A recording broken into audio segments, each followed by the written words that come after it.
আপনারা দেখছেন একুশে টেলিভিশন।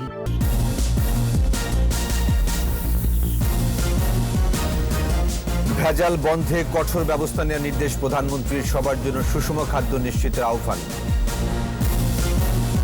টিকা নিলেন বিভিন্ন দেশের কূটনীতিকরা। ব্যবস্থাপনায় সন্তোষ। ভ্যাকসিনের আওতায় আসবে সব বিদেশি।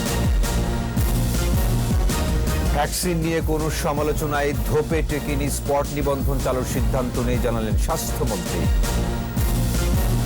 ধর্ষণের রিপোর্টে অসঙ্গতি, আদালতের ভর্ৎসনার দোষ স্বীকার করে ক্ষমা চাইলেন ব্রাহ্মণবাড়িয়া এসপি সহ 12 জন।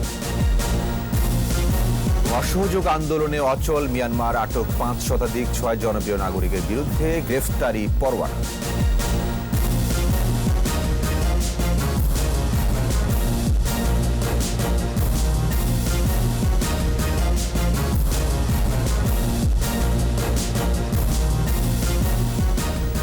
শুনছিলেন ফার্স্ট সিকিউরিটি ইসলামী ব্যাংক লিমিটেড সংবাদ শিরোনাম। আমন্ত্রণ রাত 11টার একুশে সংবাদ। সাথে আছি আমি ওয়াহিদুজ্জামান। দর্শক, একুশে টেলিভিশনের সংবাদ একই সাথে সরাসরি দেখতে পাবেন আমাদের ফেসবুক পেজ www.facebook.com/2124 অনলাইনে। Mega spider ceiling fan, mega বাতাসে শান্তির পরশ। এছাড়াও সংবাদ আরো থাকছে। টিকা নিলেন তামিম, সৌম্যরা, নেই কোনো পার্শ্ব প্রতিক্রিয়া, নির্ভয়ে ভ্যাকসিন নেয়ার আহ্বান।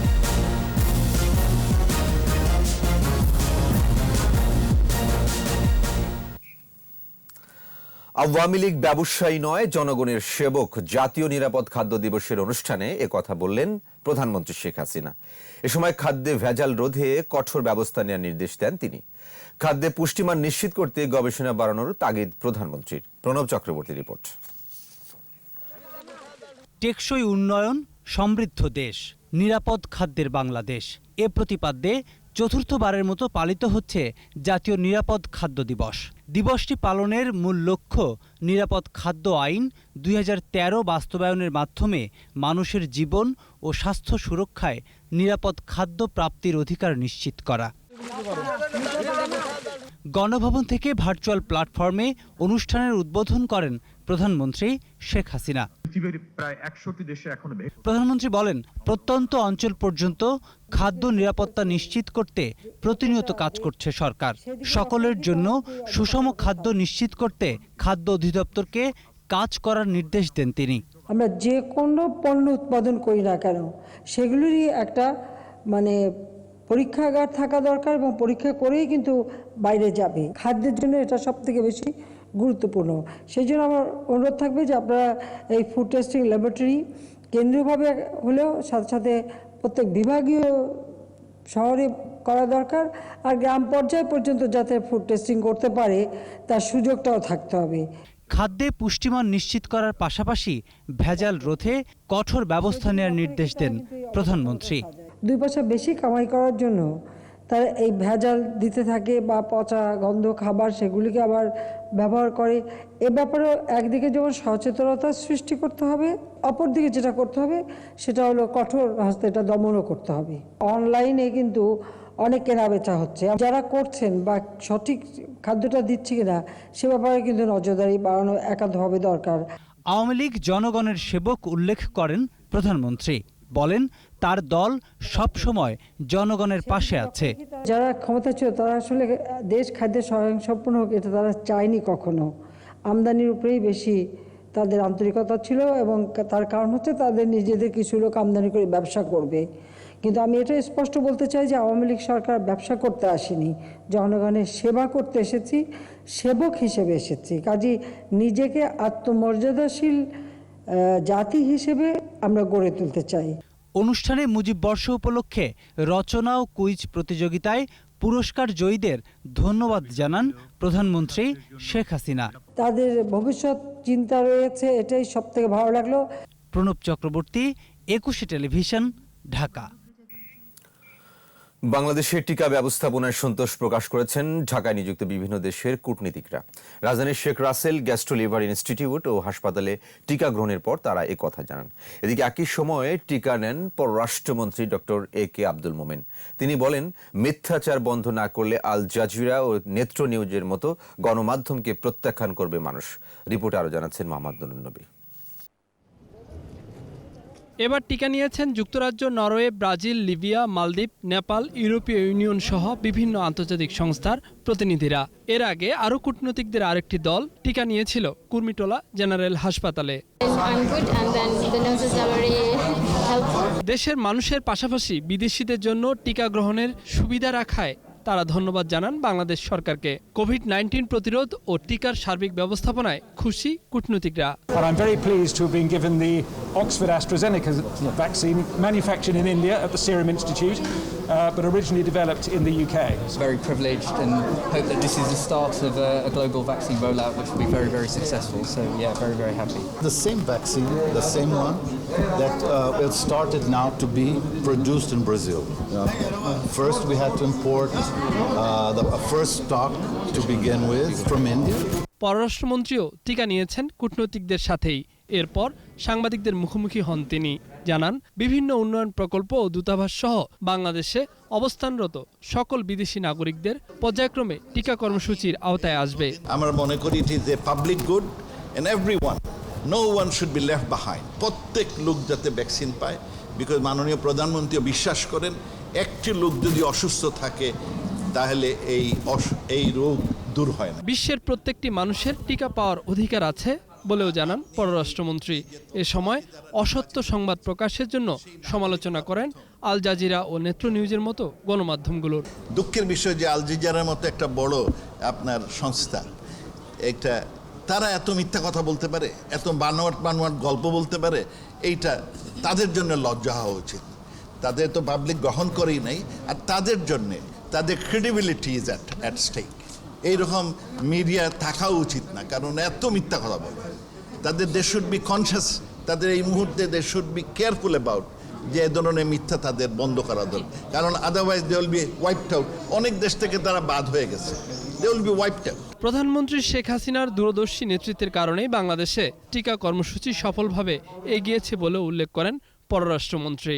ওরা ঘরে বসে বসে চিন্তা করে, দেশ সম্পর্কে কোনো জ্ঞান নাই, আর এদের মূল কারণ হচ্ছে যে বাংলাদেশকে অসুবিধায় ফেলার জন্য এই ষড়যন্ত্র, এরা ষড়যন্ত্র করে।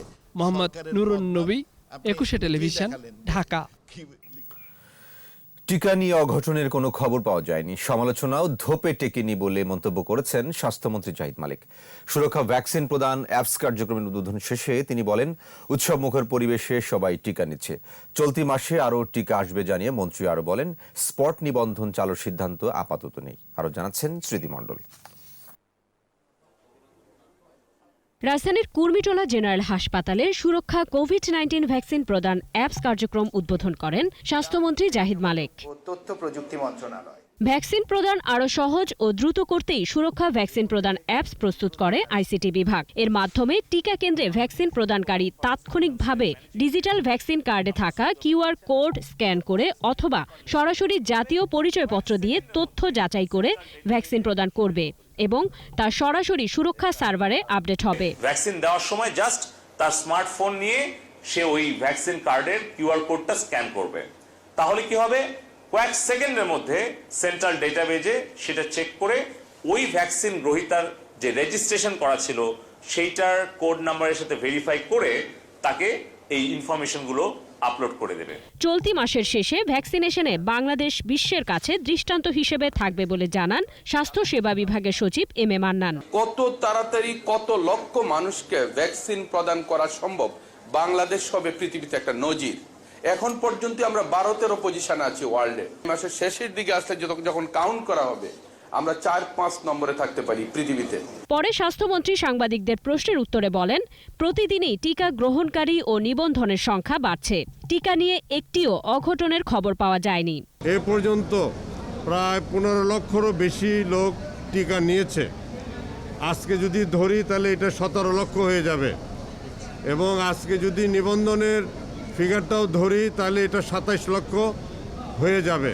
একটা ফেস্টিভ মুডে এই টিকাগুলো নিচ্ছে। এ পর্যন্ত আমাদের কাছে একটি ব্যক্তিরও কোনো রকমের অঘটনের কথা আমরা শুনিনি, যে শারীরিকভাবে কেউ খুবই অসুস্থ হয়ে পড়েছে, এই ধরনের ঘটনা এখন পর্যন্ত হয়নি। 22 ফেব্রুয়ারি ভারত থেকে আরও ভ্যাকসিন আসবে। এছাড়া বিশ্ব স্বাস্থ্য সংস্থার সাথে যোগাযোগ অব্যাহত আছে বলেও জানান মন্ত্রী।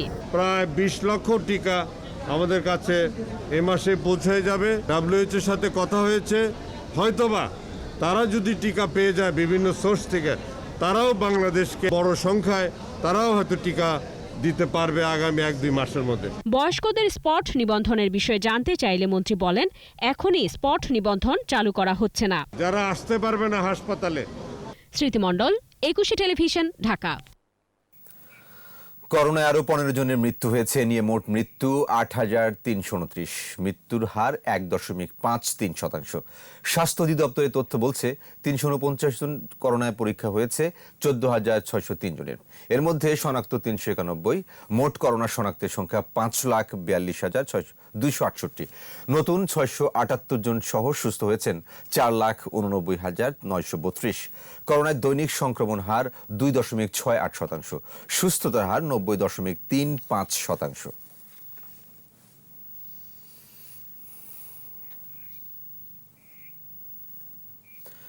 ধর্ষণের রিপোর্টে অসঙ্গতির ব্যাখ্যা দিতে ব্রাহ্মণবাড়িয়ার এসপি, সিভিল সার্জন সহ 12 জন হাইকোর্টে হাজির হয়ে দোষ স্বীকার করে ক্ষমা প্রার্থনা করেছেন। বিচারপতি জাকির হোসেন ও বিচারপতি জাহিদ সারোয়ার কাজলের বেঞ্চ তাদেরকে সতর্ক করে ব্যক্তিগত হাজিরা থেকে অব্যাহতি দিয়েছেন।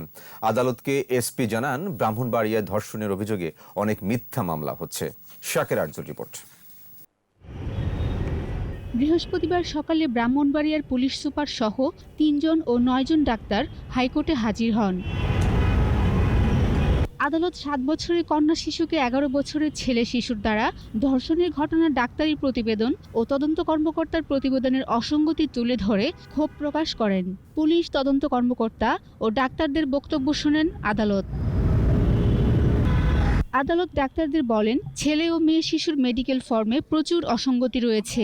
দোষ বলতে যেটা হয়েছে, ছাপানো ফর্মের মধ্যে 2টা ফর্মে একই রকম, সেই ফর্মের যেই কলামগুলো ছিল সেই কলামগুলোতেই আসলে মিস্টেক রয়েছে, মানে ভুল রয়েছে। কোর্ট এক পর্যায়ে বলেছেন, আপনারা আমাদের জীবনের দায়ভারকে আপনারা আপনাদের ক্লার্ক বা আপনাদের পিয়ন পেশকারদের উপর দিয়ে দেন কিনা। হাইকোর্ট বলেন, পুলিশের তদন্ত কর্মকর্তার ভুলে 9-এর 1 ধারার এই মামলায় ছেলে শিশুটির শাস্তি মৃত্যুদণ্ড হতো। যেহেতু আপনার মেডিকেল রিপোর্টে বলা হচ্ছে এই শিশুর বয়স 11 থেকে 12 বছর, তার মানে হচ্ছে আপনার আমাদের পেনাল কোডের ধারা 83 অ্যাট্রাক্ট করে, সেই হিসেবে তার বিরুদ্ধে তো 9-এর 1-এর মামলা চলতে পারে না। পুলিশ সুপারকে আদালত বলেন, ধর্ষণ নিয়ে আলোড়ন চলছে, এই সুযোগে ছেলেটাকে ধর্ষক বানাতে চেষ্টা করেছেন। উত্তরে এসপি বলেন, ব্রাহ্মণবাড়িয়া জেলা সহিংসতাপূর্ণ, বিরোধের জেরে ধর্ষণের নামে অনেক মিথ্যা মামলা হচ্ছে বলে হাইকোর্টকে জানান তিনি। নারী শিশু নির্যাতনের যে মিথ্যা মামলার যে প্রবণতা, সেই প্রবণতা থেকে যেন আমরা সবাই আরও বেশি দায়িত্বশীল এবং সতর্ক আচরণ করি, সেই বিষয়েও আদালতের পর্যালোচনা উঠে এসছে। এর আগে 2020 সালের 11ই সেপ্টেম্বর 7 বছরের শিশুকে 11 বছরের ছেলে শিশু ধর্ষণের অভিযোগের মামলা করেন মেয়ের বাবা। হাইকোর্টে আগাম জামিন নিতে আসলে ছেলেটির বিরুদ্ধে 9-এর 1 ধারায় অভিযোগপত্র ও ডাক্তারি প্রতিবেদনের অসঙ্গতি নজরে আসে হাইকোর্টের। 17 জানুয়ারি সিভিল সার্জন ও পুলিশ সুপার সহ 12 জনকে তলব করেন হাইকোর্ট। এই মামলার পরবর্তী শুনানি 11ই মার্চ নির্ধারণ করেছেন হাইকোর্ট। শাকের আরজু, একুশে টেলিভিশন, ঢাকা। এবার মিয়ানমার পরিস্থিতি। অসহযোগ আন্দোলনে অচল মিয়ানমার। সামরিক জান্তার বিরুদ্ধে প্রতিদিনই জোরালো হচ্ছে বিক্ষোভ। এখন পর্যন্ত 500-এর বেশি মানুষকে গ্রেপ্তার করেছে নিরাপত্তা বাহিনী। চলচ্চিত্র নির্মাতা, অভিনেতা ও সঙ্গীত শিল্পী সহ 6 জনপ্রিয় ব্যক্তির বিরুদ্ধে গ্রেফতারি পরোয়ানা জারি করা হয়েছে। রিপোর্ট আজহারুল ইসলামের। সেনা অভ্যুত্থানের বিরুদ্ধে প্রতিবাদে মুখর গণতন্ত্রকামী মানুষ। সরকারের বিরুদ্ধে অসহযোগ ধর্মঘটে অচল হয়ে পড়েছে সরকারি অফিসগুলো। ধর্মঘটে অংশ নিতে উৎসাহিত করার অভিযোগে মিয়ানমারের 6 সেলিব্রিটির বিরুদ্ধে গ্রেফতারি পরোয়ানা জারি করা হয়েছে। এ পর্যন্ত আটক করা হয়েছে 500 জনেরও বেশি।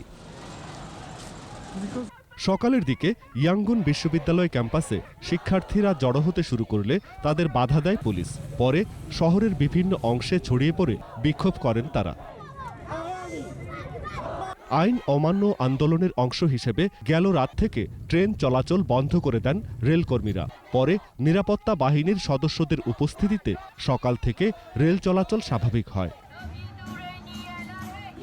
প্রধান সড়কগুলোর মাঝখানে গাড়ি পার্কিং করে সামরিক যান চলাচলে প্রতিবন্ধকতা সৃষ্টি করেছেন বিক্ষোভরত গাড়ি চালকরা।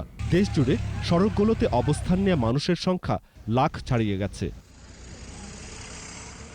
এদিকে সেনা সরকার পরিচালিত বেশ কয়েকটি ওয়েবসাইটে হামলা চালিয়েছে হ্যাকাররা। কেন্দ্রীয় ব্যাংক, সামরিক বাহিনীর প্রচারণা পেজ সহ বেশ কয়েকটি সাইট ক্ষতির শিকার হয়েছে। আজহারুল ইসলাম, 21 টেলিভিশন। নিচ্ছি প্রিমিয়ার ব্যাংক লিমিটেড সংবাদ বিরতি। নো মাস্ক নো সার্ভিস বিধি মেনে চলুন, সুস্থ থাকুন। যখন ফিরছি তখন অন্যান্য খবর সঙ্গে আরো থাকবে।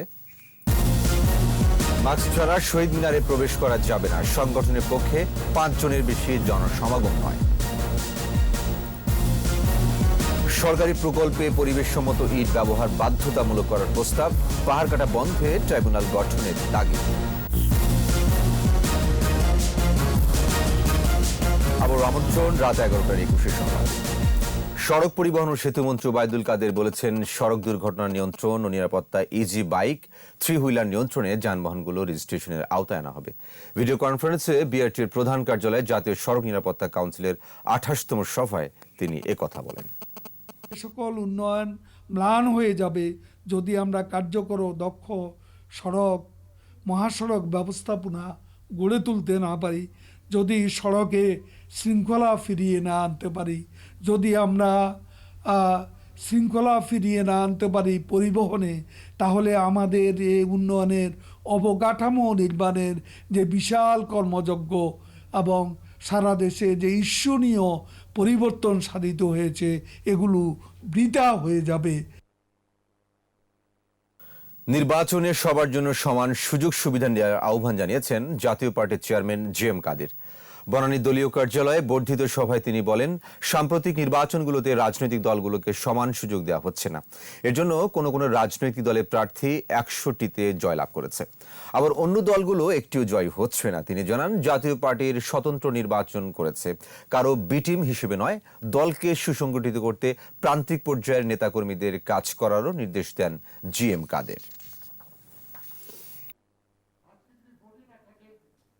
এবং এখন ইলেকশনে এসে ব্যাপকভাবে পেশি শক্তি এবং অর্থের ব্যবহার আমরা দেখছি, এবং প্রশাসনকে দলীয়করণ করা হয়েছে। কাজে যে দল ক্ষমতায় থাকে প্রশাসন সেই দলের জন্য কাজ করে, সব কিছুতে সেই দলের জন্য কাজ করা হয়, নির্বাচনে সেই দলের জন্য কাজ করা হয়। তাহলে নির্বাচনে একতরফা হয়ে যাচ্ছে, 100টার মধ্যে 99টা সিট এক দলই পায়। দেশের লোকের কি আর কোনো দলের দিকের কোনো ক্ষমতা নাই? কোনো লোকেরকে পছন্দ নাই? 91-এর পরে এক নায়কতন্ত্র, সাংবিধানিকভাবে এক নায়কতন্ত্র চালু করার পরের থেকে যারা ক্ষমতায় ছিলেন বিএনপি এবং আওয়ামী লীগ, তারা ক্ষমতার প্রথম কাজ করেছেন দলীয়করণ। বরিশালে বিএনপির বিভাগীয় সমাবেশে 2 গ্রুপের সংঘর্ষে 5 জন আহত হয়েছে। নগরের জেলা স্কুল মাঠে ইশরাক হোসেন বক্তব্য দেওয়ার সময় দুপক্ষের মধ্যে হাতাহাতি হয়। দুপক্ষই চেয়ার ভাঙচুর করে মঞ্চের দিকে এগিয়ে যায়। এ সময় নেতাকর্মীরা আতঙ্কিত হয়ে চারদিকে ছোটাছুটি করে। স্থানীয় নেতাদের আহ্বানে বিশৃঙ্খলা কমলে আবার সমাবেশ শুরু হয়। কেন্দ্রীয় শহীদ মিনারে ভাষা শহীদদের প্রতি শ্রদ্ধা জানাতে মাস্ক পরার পাশাপাশি স্বাস্থ্যবিধি নিশ্চিত করার আহ্বান জানিয়েছে ঢাকা বিশ্ববিদ্যালয় প্রশাসন। এদিকে আন্তর্জাতিক মাতৃভাষা দিবসে শহীদ মিনার ঘিরে নিরাপত্তা নিশ্চিত করেছে ঢাকা মেট্রোপলিটন পুলিশ। বিস্তারিত আহমদ বাবুর রিপোর্টে। করোনাকালে আন্তর্জাতিক মাতৃভাষা দিবসে কেন্দ্রীয় শহীদ মিনারে শ্রদ্ধা নিবেদনের দিক নির্দেশনা দিতেই এই সংবাদ সম্মেলন। ঢাকা বিশ্ববিদ্যালয়ের উপাচার্য ডক্টর আখতারুজ্জামান জানান, এবছর কিছু বাড়তি নিয়মনীতি মেনে চলতে হবে। প্রতি বছরের মতো এবারও পলাশী প্রান্ত হয়ে শহীদ মিনারে প্রবেশ করতে হবে বলেও জানান তিনি। মাস্ক পরিধান করা সেটি বাধ্যতামূলক। মাস্ক পরিধান করার বিষয়টি তদারকিও হবে। আমাদের বিশ্ববিদ্যালয়ের যে সকল পয়েন্টে প্রবেশ করবেন, প্রবেশ পথগুলো, সেই প্রবেশ পথগুলোতেও বিশেষভাবে অনুরোধ রাখা হবে যাতে মাস্ক ছাড়া কেউ প্রবেশ না করি। একই সঙ্গে শারীরিক দূরত্ব বজায় রাখা। এদিকে বিকেলে কেন্দ্রীয় শহীদ মিনারে নিরাপত্তা ব্যবস্থা পরিদর্শনে আসেন ঢাকা মেট্রোপলিটন পুলিশ কমিশনার। পরে তিনি সাংবাদিকদের জানান, শহীদ মিনারে আর্চওয়ের ভিতর দিয়ে প্রবেশ করতে হবে। জনসাধারণকে সুশৃঙ্খল ও সারিবদ্ধভাবে প্রবেশের অনুরোধ জানান ডিএমপি কমিশনার। ভাষা শহীদদের প্রতি শ্রদ্ধা জানাতে শহীদ মিনারে আসবেন, স্বল্প সংখ্যক আসবেন। প্রাতিষ্ঠানিক পর্যায়ে সর্বোচ্চ 5 জনকে আসার জন্য অনুরোধ করা হয়েছে, আর ব্যক্তি পর্যায়ে সর্বোচ্চ 2 জনকে আসার জন্য অনুরোধ করা হয়েছে। এর বেশি কোনো প্রতিষ্ঠান থেকে যেন কোনো প্রতিনিধিত্বমূলকভাবে মানুষজন না আসে। শহীদ মিনার এলাকায় 3 স্তরের নিরাপত্তা ব্যবস্থা নেওয়া হয়েছে বলেও জানান তিনি। পর্যাপ্ত নিরাপত্তা ব্যবস্থা থাকবে। আহমদ বাবু, 21 টেলিভিশন, ঢাকা। সরকারি নির্মাণ প্রকল্পে পরিবেশসম্মত ইট ব্যবহার বাধ্যতামূলক করার প্রস্তাব দিয়েছে জাতীয় পরিবেশ কমিটি। পাশাপাশি অবৈধভাবে পাহাড় কাটায় যুক্তদের শাস্তি নিশ্চিত করতে দ্রুত বিচার ট্রাইব্যুনাল গঠনের তাগিদ দেওয়া হয়। তৌহিদুর রহমানের রিপোর্ট। জাতীয় পরিবেশ কমিটির সভায় পরিবেশ দূষণে ইটভাটার ভূমিকা তুলে ধরা হয়। বলা হয়, ইটভাটার কারণে নষ্ট হচ্ছে কৃষিজমি, কয়লা পোড়ানোর কারণে মারাত্মক ক্ষতি হচ্ছে পরিবেশের। পরিবেশ রক্ষায় নির্মাণ কাজের টেন্ডারে বায়ুদূষণ রোধ বাধ্যতামূলক করার কথা বলছে পরিবেশ কমিটি। তাছাড়া কালো ধোঁয়া নিয়ন্ত্রণে পরিবেশ অধিদপ্তরের পাশাপাশি বিআরটিএ ও আইনশৃঙ্খলা বাহিনীকে দৃশ্যমান কার্যক্রম নেয়ার তাগিদ দেওয়া হয়। ইট ভাটার বিরুদ্ধে আমরা নতুন যে আইন করেছি 2019 সালে, সেই আইন অনুযায়ী আমরা ব্লক ইটে চলে যাব। 2025 সালে আমাদের সরকারি স্থাপনা যাই হবে সবগুলো এই ব্লক ইট দ্বারা হবে। যে ইট ভাটাগুলো অবৈধ আছে সেগুলো বন্ধ কার্যক্রম চলমান আছে। শুল্ক হ্রাস করে ছিদ্রযুক্ত ইট এবং ব্লক উৎপাদন বাধ্যতামূলক করার পরামর্শ দিয়েছে কমিটি। জোর দেয়া হয় পাহাড় কাটা বন্ধে কঠোর তদারকির। শীঘ্রই আমরা বাস্তবায়ন করব। দূষণ রোধে পরিবেশ মন্ত্রণালয়কে আরও শক্ত হওয়ার তাগিদ দেন কৃষিমন্ত্রী। এটা আমি সচিব এবং মন্ত্রণালয়কে অনুরোধ করব, আপনারা এই বিষয়টি গুরুত্ব সহকারে নেবেন এবং এই এনভায়রনমেন্ট আপনাদের অনেক গুরুত্বপূর্ণ মন্ত্রণালয়। এখন ক্ষতিকর মেডিকেল বর্জ্য অপসারণে জরুরি ব্যবস্থা নেওয়া সহ পলিথিনের বিকল্প ব্যবহারের কথা বলছে জাতীয় পরিবেশ কমিটি। আজকের সিদ্ধান্তগুলো আরো দ্রুত বাস্তবায়ন। তৌহিদুর রহমান, 21 টেলিভিশন, ঢাকা। ঢাকা বিশ্ববিদ্যালয়ের ভর্তি পরীক্ষার জন্য 8 মার্চ থেকে অনলাইনে আবেদন করা যাবে। 2020-21 শিক্ষাবর্ষের স্নাতক প্রথম বর্ষের ভর্তি পরীক্ষার জন্য 31 মার্চ পর্যন্ত আবেদনের সুযোগ থাকবে। নওয়াব আলী চৌধুরী সিনেট ভবন মিলনায়তনে উপাচার্য অধ্যাপক মোহাম্মদ আখতারুজ্জামানের সভাপতিত্বে ভর্তি পরীক্ষা কমিটির সভায় জানানো হয়, 21 মে ক, 22 মে খ ইউনিট এবং 27 মে গ এবং 28 মে সামাজিক বিজ্ঞান অনুষদভুক্ত বিভাগ পরিবর্তনের সমন্বিত ঘ ইউনিট এবং 5 জুন চারুকলা অনুষদভুক্ত চ ইউনিটের ভর্তি পরীক্ষা হবে। বিশ্ববিদ্যালয় ক্যাম্পাস ছাড়াও 8 বিভাগীয় শহরেও পরীক্ষা নেওয়া হবে। নিজ প্রতিষ্ঠানের শ্রমিকদের বিষয়ে আদালতের আদেশ প্রতিপালন না করার ব্যাখ্যা দিতে নোবেল বিজয়ী ডক্টর মোহাম্মদ ইউনূসকে তলব করেছেন হাইকোর্ট। 16 মার্চ তাকে ভার্চুয়ালি হাজির হতে হবে। বিচারপতি মুজিবুর রহমান মিয়া ও বিচারপতি কামরুল হোসেন মোল্লার সমন্বয়ে গঠিত ভার্চুয়াল বেঞ্চ এই আদেশ দেন।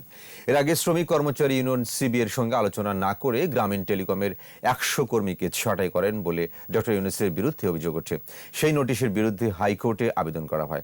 ওই 100 কর্মীকে নিয়োগ দিতে আদেশ দেন হাইকোর্ট, কিন্তু দীর্ঘদিনেও সে আদেশ বাস্তবায়ন না করায় ডক্টর ইউনূসকে তলব করেন হাইকোর্ট।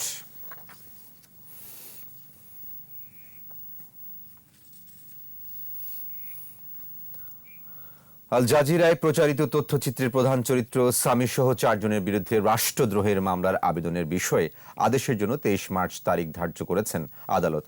ঢাকার চিফ মেট্রোপলিটন ম্যাজিস্ট্রেট আদালতের বিচারক আশেক ইমাম এই দিন ধার্য করেন।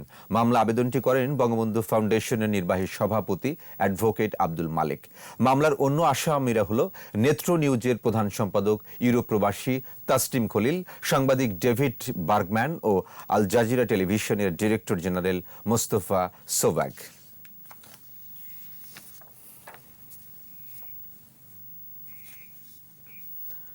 অস্ত্র আইনের মামলা থেকে বরখাস্ত ওয়ার্ড কাউন্সিলর ইরফান সেলিমকে অব্যাহতি দিয়েছে আদালত। ঢাকা মহানগর 1 নম্বর বিশেষ ট্রাইব্যুনালের বিচারক কে এম ইমরুল কায়েস এই আদেশ দেন। এর আগে 5 জানুয়ারি ইরফান সেলিমের বিরুদ্ধে অস্ত্র মাদক আইনের 2 মামলার চূড়ান্ত প্রতিবেদন আদালতে জমা দেন কর্মকর্তা। চূড়ান্ত প্রতিবেদনে রাষ্ট্রপক্ষের আপত্তি না থাকায় এই মামলা থেকে ইরফান সেলিমকে অব্যাহতি দেন আদালত।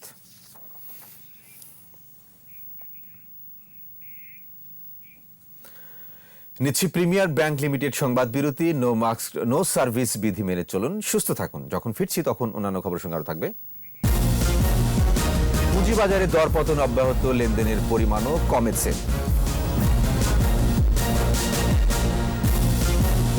ভ্যাকসিনের ৭৫ 10 দেশের দখলে, জানালেন জাতিসংঘ মহাসচিব। বিতরণ ব্যবস্থায় কড়া সমালোচনা।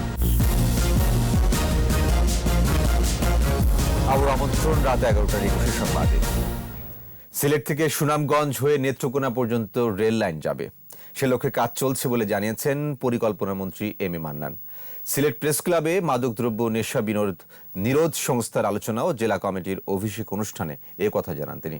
অনুষ্ঠানে বাংলাদেশে মাদকাসক্তি পরিস্থিতি ও যুব সমাজ শীর্ষক প্রেজেন্টেশন উপস্থাপন করেন সংগঠনটির প্রতিষ্ঠাতা সভাপতি অধ্যাপক অরূপ রতন চৌধুরী। তিনি বলেন, নেশা ব্যক্তিকে শুধু পরিবার থেকে বিচ্ছিন্ন করে না, জীবন থেকে বিচ্ছিন্ন করে। অন্যান্যের মধ্যে লিডিং ইউনিভার্সিটির উপাচার্য বনমালী ভৌমিক ও মাদকদ্রব্য নিয়ন্ত্রণ অধিদপ্তরের বিভাগীয় পরিচালক জাহিদ হোসেন বক্তব্য রাখেন।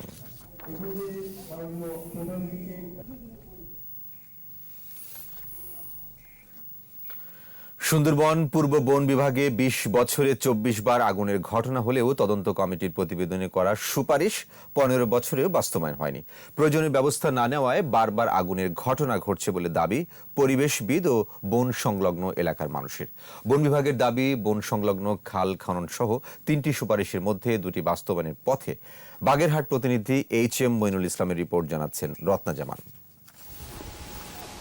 সুন্দরবন পূর্ব বিভাগের চাঁদপাই রেঞ্জ গেল 8 ফেব্রুয়ারি ধানসাগর এলাকায় পুড়ে যায় 4 শতক বনভূমি। 2002 থেকে 2021 সাল পর্যন্ত বনের বিভিন্ন অংশে 24টি অগ্নিকাণ্ড নথিভুক্ত হয়েছে। এতে ক্ষতি 71 একর 66% বনভূমি, যার আর্থিক মূল্য 18,55,533 টাকা।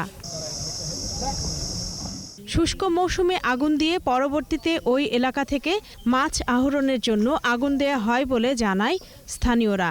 চক্রে এই সময়কালে আগুন দেয়, আবার বর্ষাকালে আইলি এরা ঔষধ দিয়ে মাছ ধরে। এই চক্র দমন করতেই হবে। তবে প্রতিটি অগ্নিকাণ্ডের পরপরই গঠিত হয় তদন্ত কমিটি। এসব কমিটির প্রতিবেদনে আগুন লাগার কারণ হিসেবে মৌয়ালিদের ব্যবহৃত আগুনের কুণ্ডলী, জেলেদের সিগারেট, দাবদাহ, অনাবৃষ্টি ও দুষ্কৃতিকারীদের দায়ী করা হয়েছে। সুন্দরবনে যারা আগুন দেয় এটা একটা চক্র, এরা থাকে ধরাছোঁয়ার বাইরে, কিন্তু আমরা যারা জেলেরা আমরা ভোগান্তি শিকার।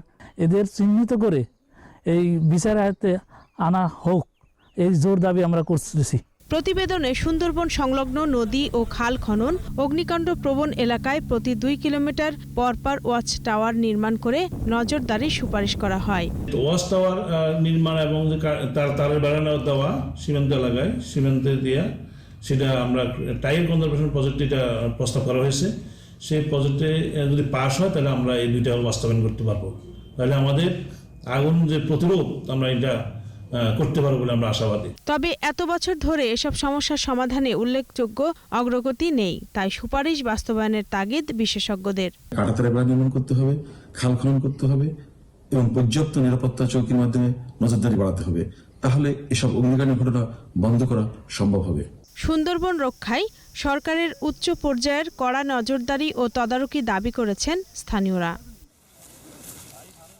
রত্না জামান, 21 টেলিভিশন। এবার ব্যবসা বাণিজ্যের খবর।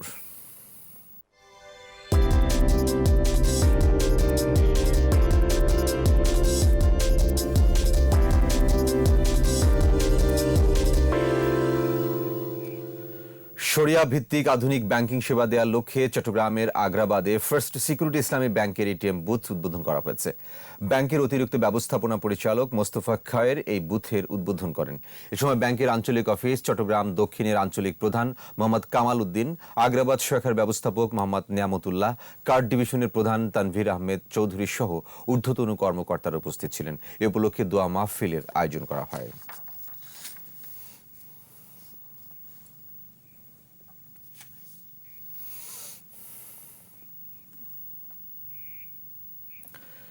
সোশ্যাল ইসলামী ব্যাংকের পৃষ্ঠপোষকতা ইউসেফ বাংলাদেশ ঢাকা ও চট্টগ্রামে 100 জন সুবিধাবঞ্চিত তরুণকে কারিগরি প্রশিক্ষণ প্রদান করছে।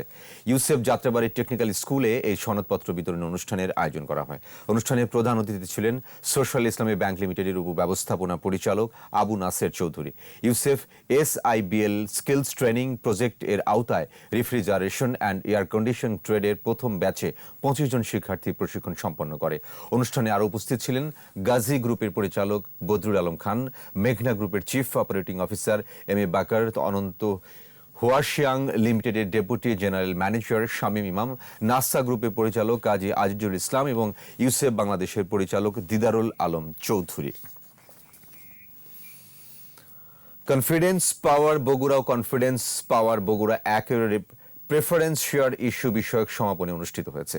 ডিজিটাল প্ল্যাটফর্মে আয়োজিত অনুষ্ঠানে প্রধান অতিথি ছিলেন প্রধানমন্ত্রীর বেসরকারি শিল্প ও বিনিয়োগ বিষয়ক উপদেষ্টা সালমান এফ রহমান। বিদ্যুৎ উৎপাদনকারী কোম্পানির দুটি 149 কোটি টাকার নন কনভার্টেবল প্রেফারেন্স শেয়ার ইস্যু করছে, আর পুরো প্রক্রিয়াটির ব্যবস্থাপনায় রয়েছে সিটি ব্যাংক ক্যাপিটাল। অনুষ্ঠানে বিভিন্ন ব্যাংক ও পুঁজিবাজার সংশ্লিষ্টরা উপস্থিত ছিলেন।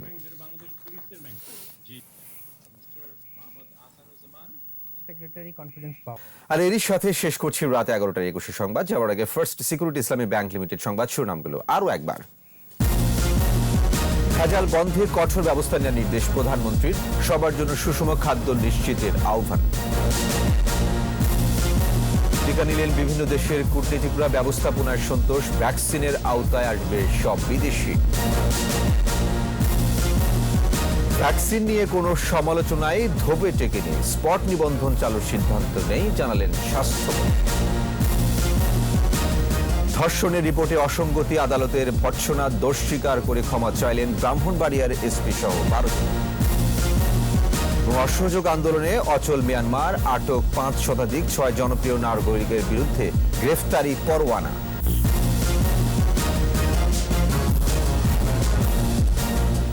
সর্বশেষ খবর জানতে ডায়াল করুন 202 নম্বরে, আর ভিজিট করুন 21-tv.com ওয়েবসাইটে।